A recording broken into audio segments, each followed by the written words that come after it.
哎，你会不会绕口令啊？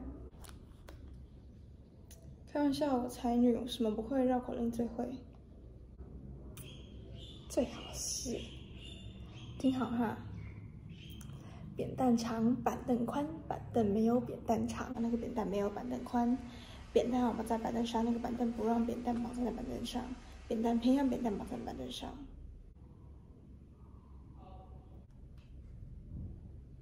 居然还真的会。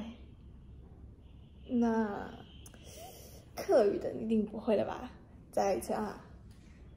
一隻阿毛應該講緊啱背，一隻毛屁講應該講起前隻前物嘅前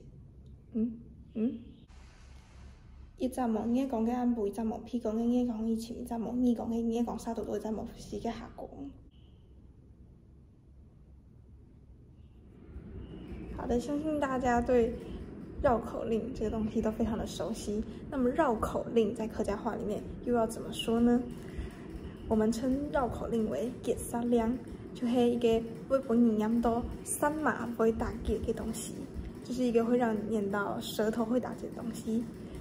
所以客家话里面绕口令叫做结沙亮。以上就是今天的影片，我们下次再见，拜拜。